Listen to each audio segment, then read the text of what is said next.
Creativity is an addiction. It's what we live by.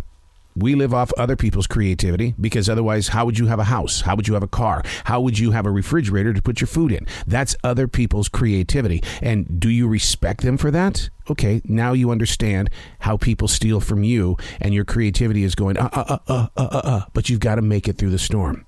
Unplugged because we will always say yes to creativity. Totally uncut because we all make mistakes. So turn it into a tool. This is Arroe Unplugged. I think it's because I'm a radio person, and when you're live on a show, you've got to be able to stream think. It's got to be in that moment of now, and you've got to be in control of what you're saying and understand that what you say has the ability and strength to change somebody on the other side of that speaker.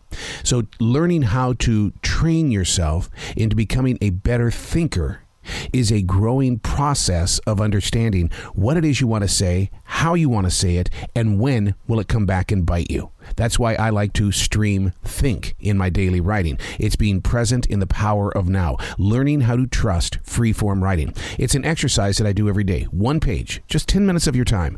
Absolutely no editing, because when you edit, that's the perfectionist stepping in. And when you're in a place where you are live in front of someone, you can't say, stop. I need to go back and edit this. You're not going to do that. You're going to say what you say. You're going to mean what you say. And then you're going to have to receive their interpretation. This is Stream Thinking. Today, we're reading from June 12, 2022. In my daily writing, I wrote these words. We stand in these divided states of America. How we react shall become our history. Now, I'm sure that was inspired by a quote that was shared by Senator Liz Cheney, who said, there will one day be a day when Donald Trump won't be here. We can't say that about his damage. Okay, here's the thing. That's not really what she said. No, I'm going to openly admit that. And see, it's close, but it was the interpretation of how I received what it is that she said. The exact quote was, there will come a day when Donald Trump is gone, but your dishonor will remain. Close, but not exact. This is how that telephone game as a child works, planting the interpretation versus the actuality of what was truly spoken. Here's the thing.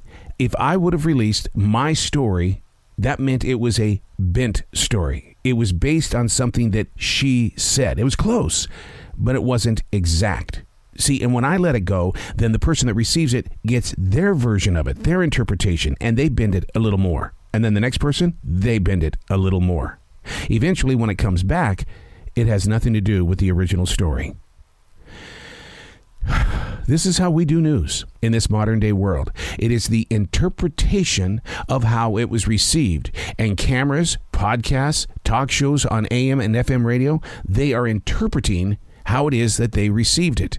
It doesn't necessarily mean that it's real journalism or not journalism. It just says, this is how I feel. And one of the things that I've taken note of a lot, especially when it comes to podcasting, there has been a disclosure at the very beginning. The thoughts and actions of the performers on this podcast do not represent this platform. Have you started hearing that? Because it's the interpretation that is being released. I understand it. In the everyday world, we all interpret things. That's how we create conversations with our family members and our neighbors and our coworkers and things like that. And so often we don't get it right. And that's what I was trying to prove on this June 12, 2022. What I thought was Liz Cheney's quote was close, but it wasn't exact. And I would love to challenge people to start quoting the exact thing that people say.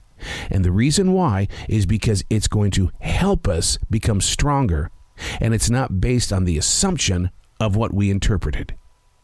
I'm Arroe, and that's Stream Thinking.